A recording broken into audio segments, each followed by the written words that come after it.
Welcome, fellow travelers of Middle-earth, to another deep exploration here on Ringbearer, where we uncover the hidden truths that lie beneath the surface of Tolkien's magnificent world. Before we dive into tonight's mystery, I'd love to know where in this vast world you're joining our fellowship from, and what time of day it is as you embark on this journey with us.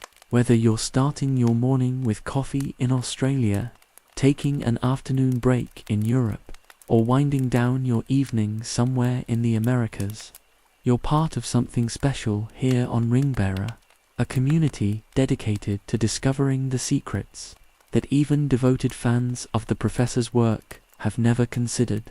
Tonight, we're tackling one of the most perplexing strategic mysteries in all of Middle-earth's history. A question that has implications reaching far beyond what most realize. We're going to explore a decision so puzzling, so seemingly contrary to basic military logic, that it reveals profound truths about the nature of power, pride, and the blind spots that ultimately destroy even the mightiest of Dark Lords. Why did Sauron, master of strategy and architect of 2 ages of warfare, never launch a direct assault on the Shire? Think about it for a moment. Here was a region populated entirely by beings with no army, no fortifications, no weapons of war worth mentioning.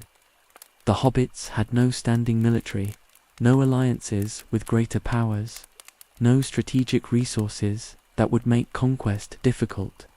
They were, by every conventional measure, the softest target in all of Middle-earth. Yet, for over 1,000 years of the Third Age, Sauron's forces never crossed the Brandywine in strength. His orcs never burned Hobbiton. His Nazgul never established strongholds in the Green Hills. The most defenseless people in Middle-earth remained utterly untouched by the shadow that consumed kingdoms and toppled the mightiest fortresses. This wasn't oversight or accident. Sauron was many things, but careless strategist was not among them. Every move he made was calculated, every campaign planned with meticulous attention to detail. His military decisions were guided by intelligence networks that spanned continents, and strategic thinking that had been refined across millennia of warfare. So what kept him away from the Shire? What made this one small corner of Middle-earth immune to the attention of a Dark Lord, whose armies had crushed kingdoms and whose Nazgul had terrorized entire regions? The answer reveals layers of complexity that touch on everything from ancient magical wards to the psychology of supreme arrogance. We'll discover how the very qualities that made Sauron a formidable enemy also created blind spots that his enemies learned to exploit. Hidden within this mystery lies the key to understanding how the entire War of the Ring unfolded the way it did. Sauron's relationship with the Shire wasn't just about military strategy, but about fundamental assumptions he made regarding power, worth, and the nature of threats that would ultimately prove to be his undoing. In this video, we'll explore 10 interconnected reasons why the Shire remained untouched throughout Sauron's rise to power. From ancient protective wards established by forgotten kingdoms, to the Dark Lord's own psychological limitations, from secret ranger networks to strategic calculations that seemed brilliant but contained fatal flaws, we'll uncover how Tom Bombadil's proximity created barriers that even Nazgul couldn't cross, how Saruman's betrayal disrupted carefully laid plans, and most importantly, how Sauron's inability to comprehend the power of small folk created the very conditions that would enable his destruction. This isn't just about military strategy or ancient history. It's about the moment when the mightiest Dark Lord in Middle-earth's history made the decision that would ultimately cost him everything, and he never even realized he was making it. So prepare yourself for revelations that will change how you see the entire War of the Ring. Here with us on Ringbearer, where every mystery leads to deeper understanding of the world we love. The first and perhaps most crucial reason Sauron never attacked the Shire lies hidden in the deep magic that most inhabitants of Middle-earth had long forgotten existed. Beneath the rolling green hills and peaceful meadows of the Hobbit lands lay a network of protective enchantments, so ancient and so subtly woven that even their beneficiaries remained completely unaware of their presence. These wards dated back to the height of Númenórean power, when the great kingdom's influence extended far beyond its island borders. The men of Númenor were not merely skilled in the arts of war and seamanship, but possessed knowledge of protective magic that rivaled even the elven realms in its sophistication and permanence. When Elendil and his followers established the kingdom of Eärnur after Númenor's fall, they brought with them not just weapons and artifacts, but the accumulated wisdom of centuries spent studying the defensive arts. The Northern Kingdom's founders understood that their new realm would face threats from the darkness gathering in the east, and they prepared accordingly. The region that would later become the Shire was designated as a sanctuary zone, a place where refugees could flee if the great fortresses fell to enemy assault. But rather than building visible fortifications that could be torn down, the Númenórean mages wove their protections into the very fabric of the land itself. These wards operated on principles that Sauron, for all his power and knowledge, could never fully comprehend. Where his magic sought to dominate and control, the Númenórean enchantments worked through harmony and invitation. They didn't repel evil through force, but made it spiritually uncomfortable. Like a persistent itch that grew stronger, the longer malevolent beings remained within the protected boundaries. The genius of this approach was its invisibility to conventional magical detection. Sauron's servants could enter the Shire, as they eventually did during their search for Baggins, but they could never establish permanent strongholds or gather forces for sustained operations. The land itself worked against them in ways so subtle they appeared to be natural misfortune. Orc armies would find their supplies spoiling faster than expected, their weapons dulling without apparent cause, their morale crumbling for reasons they couldn't identify. The very air seemed to drain the strength from creatures whose nature was fundamentally opposed to the peace and contentment the wards were designed to preserve. Most importantly, these ancient protections were powered not by artifacts that could be destroyed or individuals who could be corrupted, but by the collective happiness and harmony of the Shire's inhabitants themselves.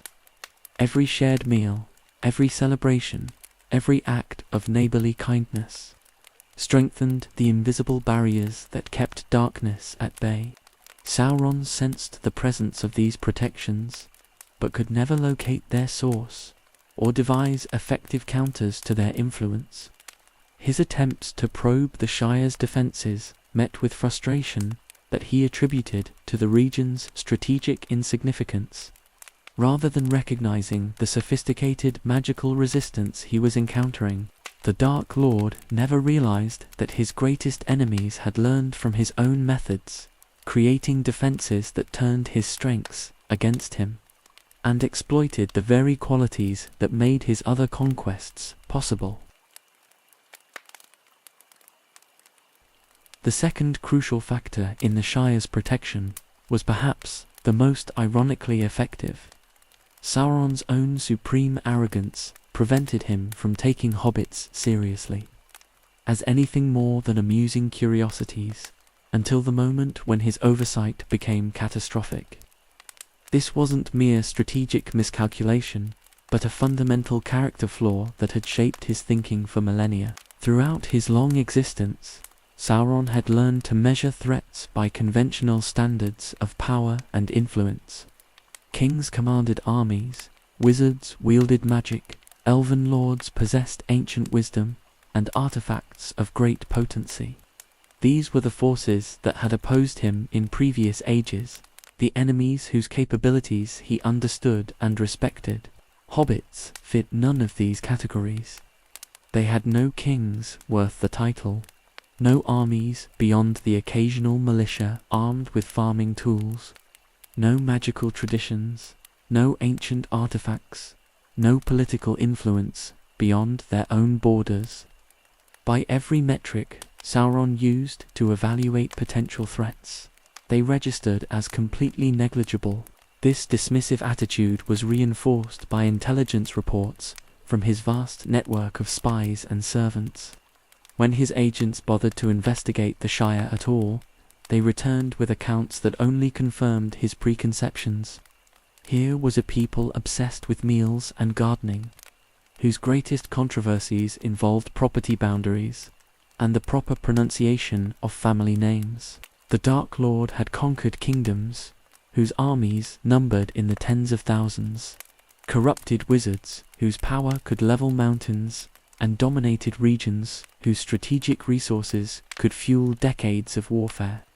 Why would he waste time and resources on a collection of villagers whose inhabitants seemed more concerned with the quality of their ale than the movements of great powers? But Sauron's contempt blinded him to qualities that had nothing to do with conventional strength. He never understood that the very characteristics he found laughable in hobbits represented forms of resistance his power couldn't easily overcome. Their love of simple pleasures, their attachment to home and family, their stubborn insistence on maintaining normal life regardless of external pressures, all created psychological armor against the kinds of corruption he typically employed. His experience with other races had taught him that beings with great ambitions could be tempted with promises of greater power, that those who feared death could be controlled through threats of destruction, that leaders concerned with their people's welfare could be manipulated through hostage situations and political pressure. None of these traditional approaches worked effectively against a people whose deepest desires involved second breakfast and well-tended gardens. You cannot corrupt someone with visions of dominion when they genuinely want nothing more than a comfortable hobbit hole and the respect of their neighbors. By the time Sauron recognized the threat represented by hobbit nature rather than hobbit strength, events had progressed far beyond his ability to control. The very qualities he had dismissed as weaknesses proved to be exactly what was needed to resist his most powerful weapon. His agents finally entered the Shire in force, but they were searching for a ring-bearer who was already long gone, protected by virtues the Dark Lord had never learned to value or counter. The third layer of the Shire's protection came from a source that few hobbits ever suspected existed, a carefully organized network of guardians who had been watching over their borders for generations, moving through shadows and wild places to intercept threats. Before they could reach the peaceful farmlands beyond, the Rangers of the North, the remnants of Eärnor's once great military tradition, had never forgotten their ancient oaths to protect the innocent peoples under their care. When the kingdom fragmented and fell, when the royal line went into hiding and the great cities crumbled, these devoted soldiers adapted their mission rather than abandoning it entirely. Under Aragorn's leadership, they developed sophisticated patrol patterns that created an invisible perimeter around the Shire's borders. These weren't casual wanderings, but precisely coordinated movements, designed to intercept any significant threat approaching.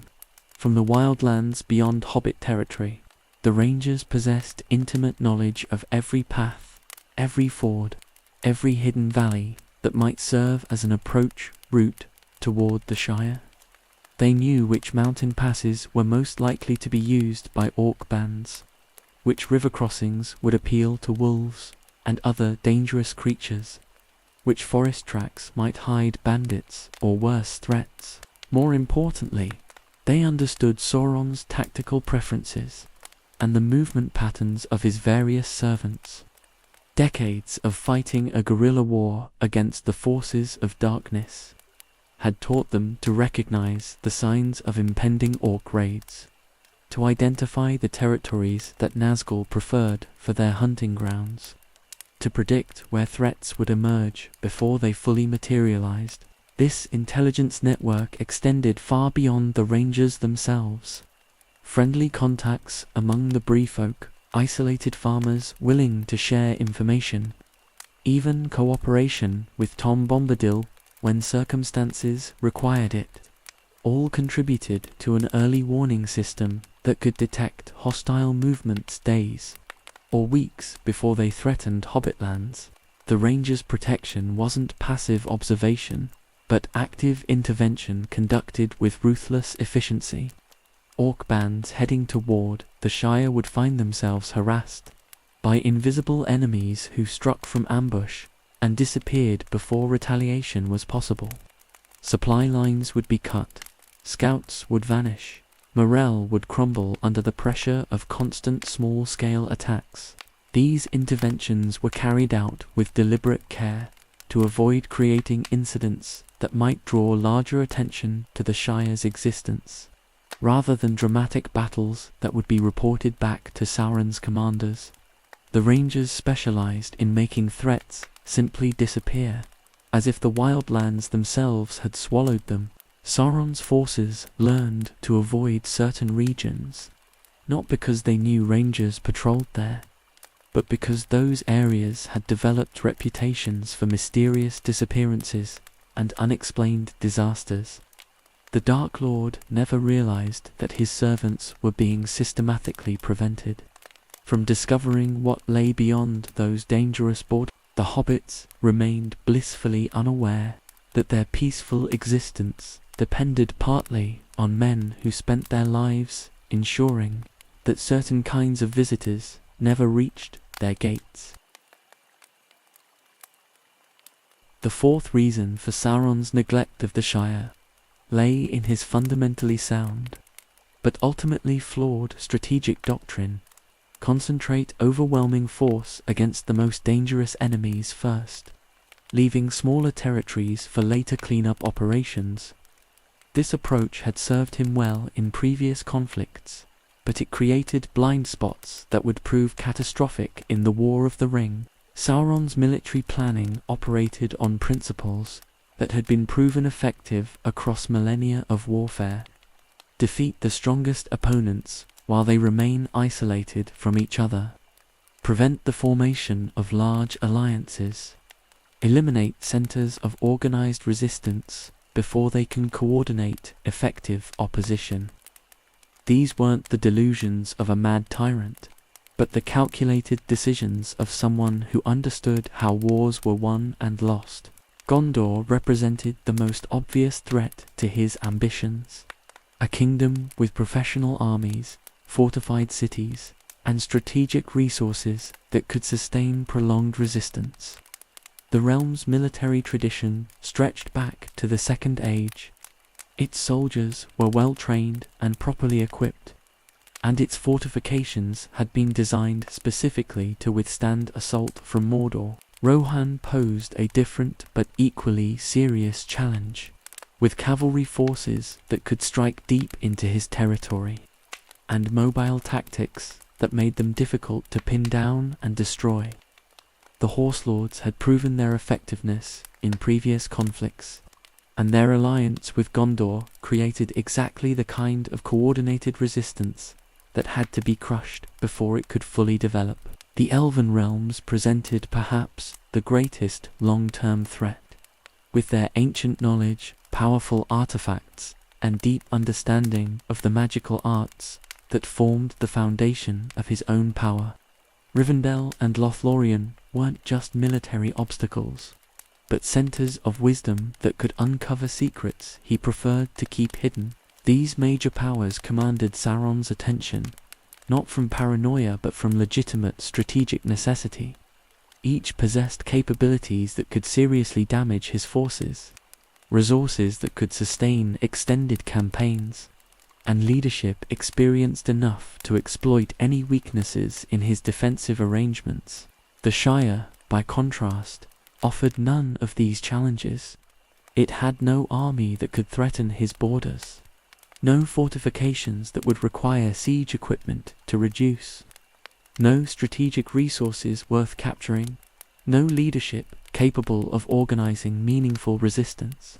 From a purely military perspective, it represented the kind of target that could be dealt with by a single orc regiment during the mopping up phase after more serious threats had been eliminated. This calculation wasn't entirely wrong by conventional standards. In most conflicts, focusing resources on major threats while ignoring minor ones produces better results than trying to address every possible source of opposition simultaneously. But Sauron's strategic framework couldn't account for the possibility that the greatest threat to his power might come from sources that didn't register on his conventional threat assessment matrix. His focus on the great powers left him vulnerable to dangers he never learned to recognize. The fifth factor protecting the Shire was perhaps the most cynical. Sauron actively benefited from its continued isolation and deliberately avoided actions that might force the hobbits to seek alliances with his more dangerous enemies. The Dark Lord understood that divided opponents were far easier to defeat than united ones, and the Shire's peaceful separation from Middle-earth's larger conflicts served his divide and conquer strategy perfectly. Sauron had learned from his defeat at the end of the Second Age, when the last alliance brought together men and elves in unprecedented cooperation. That alliance had nearly destroyed him completely, demonstrating the devastating effectiveness of coordinated resistance. From multiple peoples working toward common goals, his strategy for the Third Age was designed specifically to prevent such alliances from forming again.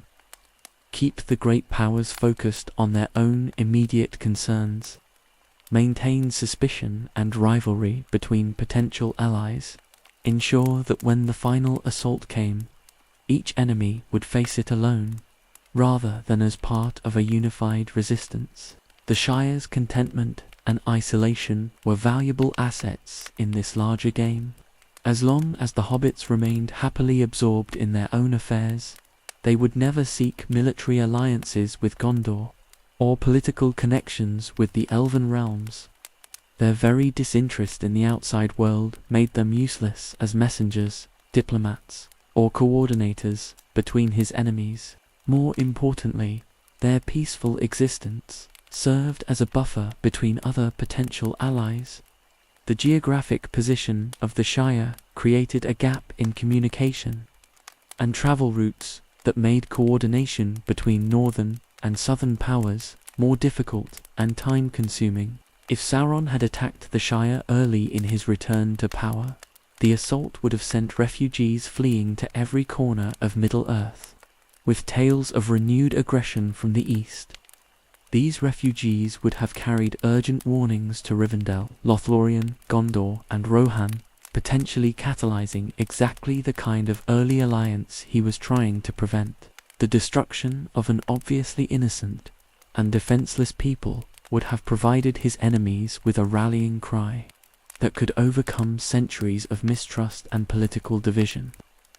Nothing unites former rivals quite like shared outrage over unprovoked attacks on those who cannot defend themselves. Sauron's intelligence networks had observed the relationships between different peoples carefully, noting how the hobbits were regarded with general fondness, even by those who rarely interacted with them.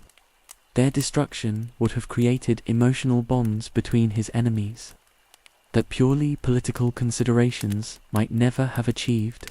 By leaving the Shire alone, he maintained a situation where his various opponents remained focused on their own regional concerns, rather than developing broader strategic cooperation. The hobbits' isolation wasn't just a consequence of their own preferences, but a condition that served his larger strategic goals. This calculated restraint worked perfectly until the moment when isolation became irrelevant. and the very people he had ignored proved capable of accomplishing what all his greater enemies could not. The sixth layer of protection surrounding the Shire came from one of Middle-earth's most enigmatic inhabitants, whose very presence created spiritual barriers that even Sauron's most powerful servants found impossible to penetrate. Tom Bombadil's domain in the Old Forest bordered the eastern edge of Hobbit territory, and his influence extended far beyond the boundaries most inhabitants of either region ever realized. Tom's nature operated on frequencies that actively interfered with the kinds of magic Sauron employed to coordinate his forces and maintain control over his servants. The Dark Lord's power worked through spiritual domination, binding the wills of others to his own through fear, corruption, and direct psychic pressure. But Tom's presence created zones of what could only be described as spiritual static that disrupted these connections. The Nazgul, Sauron's most effective agents for inspiring terror and hunting specific targets, found themselves particularly affected by proximity to Tom's territory. These Wraith Kings depended on their ability to sense fear in others, to track their prey through psychic emanations, and to maintain their own coherence through connection to their master's will. But Tom's influence created a form of spiritual interference that made such activities nearly impossible. Within a certain radius of his domain, the Nazgul's supernatural senses became unreliable. Their ability to inspire overwhelming dread diminished significantly, and their connection to Sauron's guiding intelligence grew weak and intermittent. This protective effect wasn't something Tom consciously projected as a defensive measure. It was simply a natural consequence of his existence, the way his fundamental nature interacted with the spiritual environment around him. His presence in the world created ripples that extended far beyond what most beings could perceive or understand. Sauron's other servants experienced similar difficulties when operating too close to the Old Forest.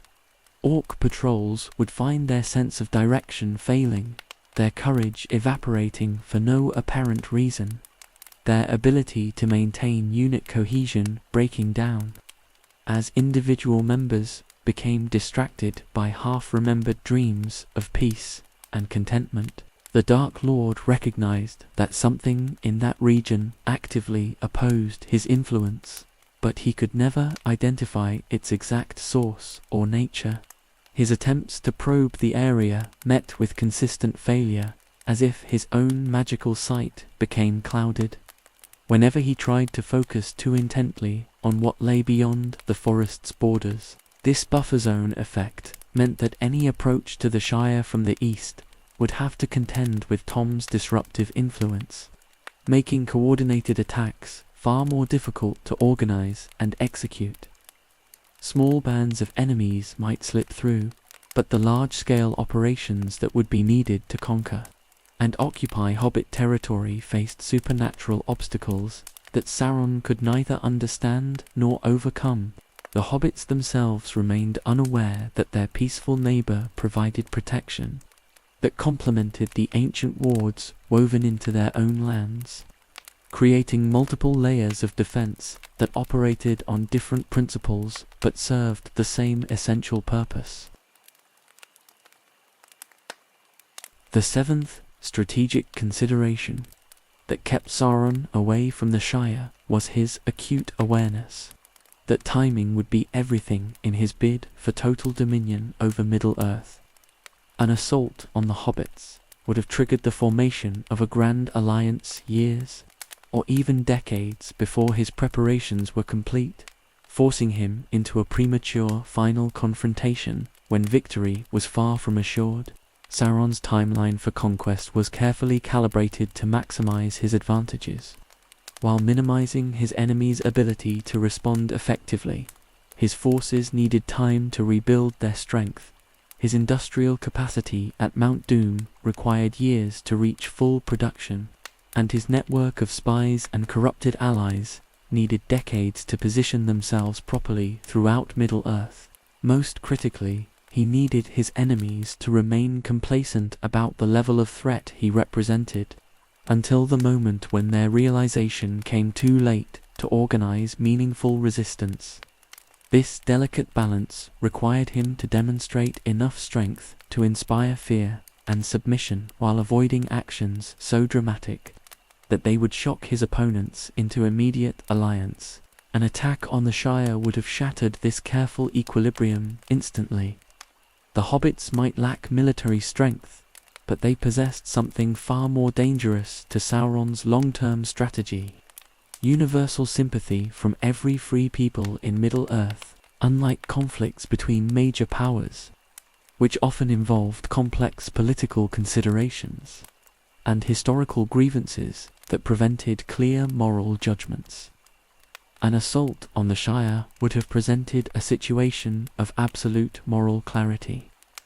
Here was an obviously innocent people with no territorial ambitions, no history of aggression, no capability to threaten anyone beyond their own borders. The emotional impact of hobbit refugees fleeing burning villages would have overcome centuries of political caution and diplomatic hesitation.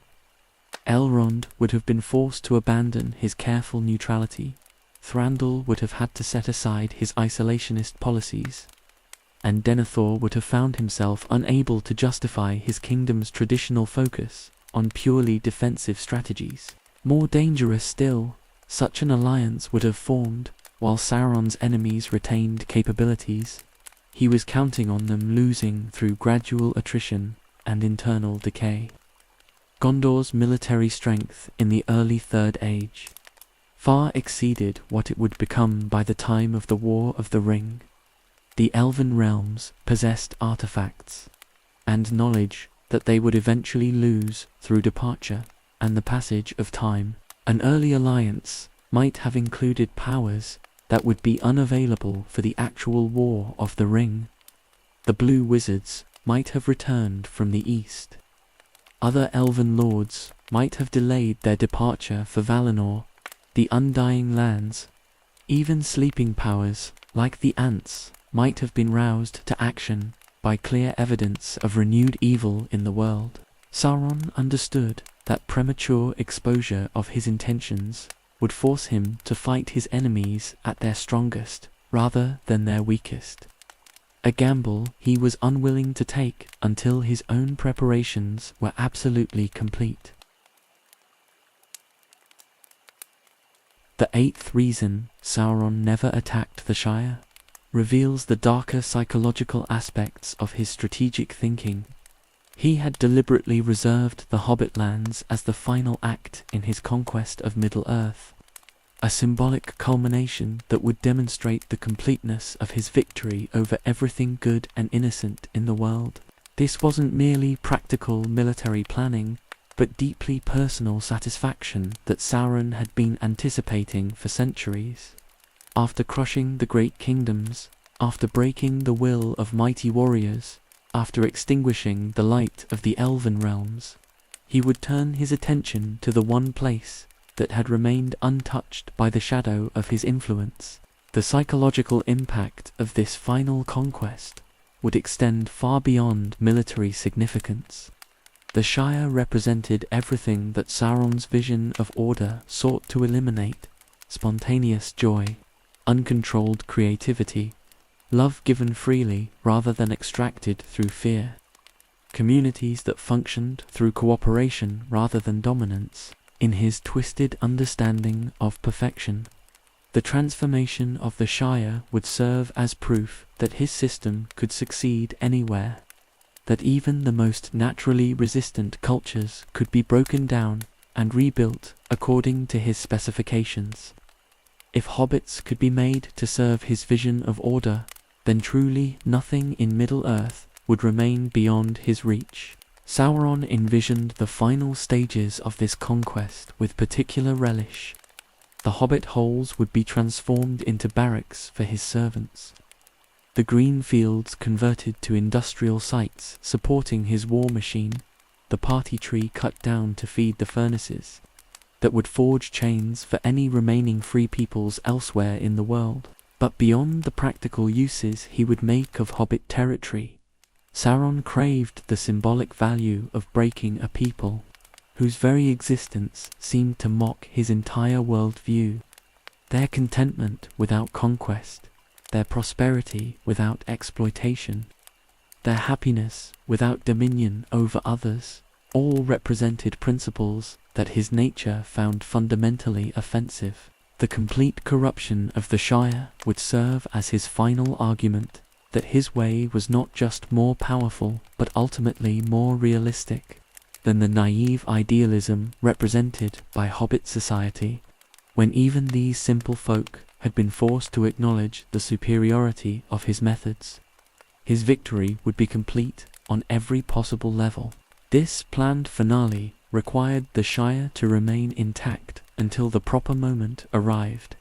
Premature destruction would eliminate the very trophy he intended to claim, while premature conquest would rob him of the satisfaction of breaking the last free people after all others had already fallen.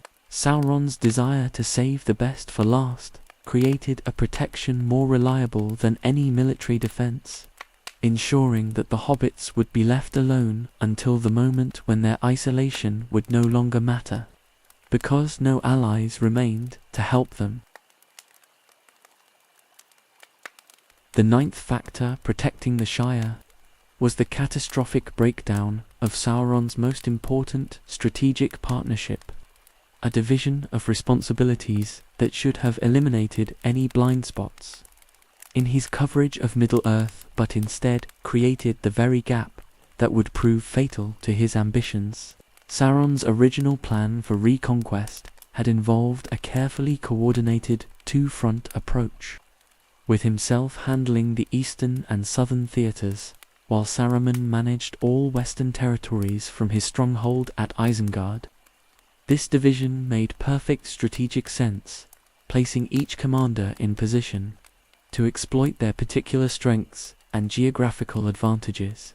Saruman's location at Orthanc gave him ideal positioning to monitor and control everything from Rohan to the Grey Havens, including the Shire and all approaches to it. His extensive knowledge of the region's peoples, politics, and geography made him the natural choice for managing Western operations. While Sauron concentrated on his primary objectives in Gondor and the southern territories, the White Wizard's fall from grace was supposed to result in a subordinate who retained all his capabilities while serving Sauron's larger strategic vision.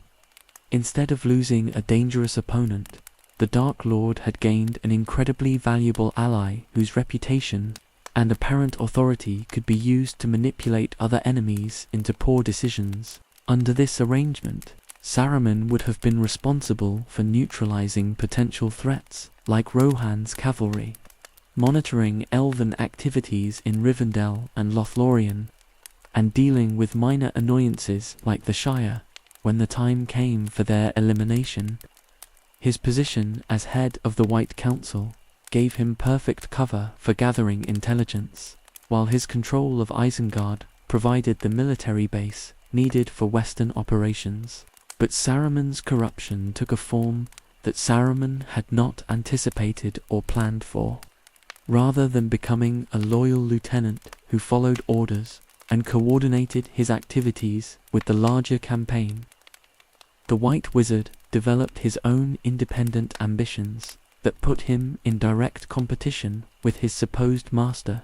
Saruman's obsession with finding the ring for himself, his attempts to establish an autonomous power base in Western Middle-earth, and his eventual open rebellion against Sauron's authority completely disrupted the coordinated approach that both had originally agreed upon. This breakdown in cooperation left the Western territories effectively unmonitored.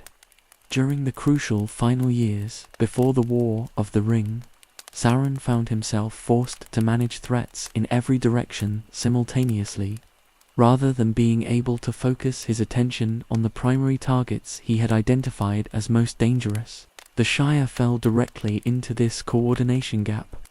No longer Saruman's responsibility, but not yet important enough to command Sauron's personal attention. By the time the Dark Lord realized how completely his Western strategy had collapsed, events were already in motion that would make correction impossible. The 10th, and perhaps most fundamental reason Sauron never attacked the Shire, reveals the greatest blind spot in his entire worldview, his complete inability to comprehend that the most dangerous threats to absolute power often come not from rival armies or competing tyrants, but from ordinary individuals, whose quiet courage can accomplish what mighty forces cannot. Throughout his long existence, Sauron had measured strength according to metrics that made perfect sense within his understanding of how power operated. Armies could be counted, weapons could be evaluated, fortifications could be assessed for their defensive capabilities, magic could be measured by its effects, political influence could be gauged by the resources it commanded, strategic value could be calculated through geographic and economic factors. These measurements had served him well in previous conflicts, allowing him to prioritize threats accurately and allocate resources efficiently when facing the armies of Gil-galad and Elendil, when confronting the combined might of the Last Alliance, when calculating the defensive capabilities of Minas Tirith. These conventional assessments provided reliable guidance for military planning, but hobbits operated on entirely different principles that his analytical framework couldn't process. Their strength came not from training or equipment, but from their fundamental character. Their courage emerged not from professional discipline, but from love of home and family. Their determination arose not from military doctrine, but from simple refusal to accept that evil should triumph over good. Sauron could never have predicted that a gardener from Hobbiton would prove more resistant to the ring's corruption than trained warriors and learned wizards.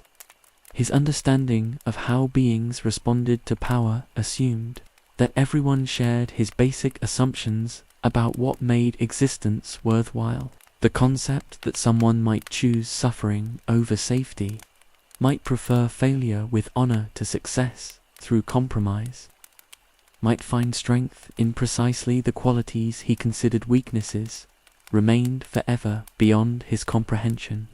This blind spot wasn't merely intellectual, but fundamental to his nature. Having spent millennia accumulating and wielding power through dominance and control, he literally could not conceive of effectiveness that operated through different methods entirely. When Frodo destroyed the ring, Sauron experienced something that shattered not just his plans, but his entire understanding of how reality functioned. The idea that his greatest weapon could be willingly destroyed, rather than claimed and used, was so alien to his thinking, that he never prepared adequate defenses against such a possibility. His failure to attack the Shire wasn't just strategic miscalculation, but the inevitable result of a worldview that could never acknowledge the power of small folk to change the course of history, through simple determination to do what was right. And so we reach the end of our exploration into one of Middle-earth's greatest strategic mysteries, where we've discovered that Sauron's decision to leave the Shire alone wasn't a single miscalculation, but the result of multiple factors that combined to create perfect protection for the very people who would ultimately destroy him. The 10 reasons we've uncovered tonight weave together into a tapestry of ironic justice that reveals profound truths about the nature of power and its limitations, ancient Númenórean wards, the Dark Lord's own arrogance, secret ranger protection, strategic tunnel vision, calculated restraint, Tom Bombadil's spiritual interference, fear of premature alliance, symbolic preservation, failed coordination with Saruman the wizard, and fundamental misunderstanding of small folk's potential all contributed to the Shire's miraculous survival.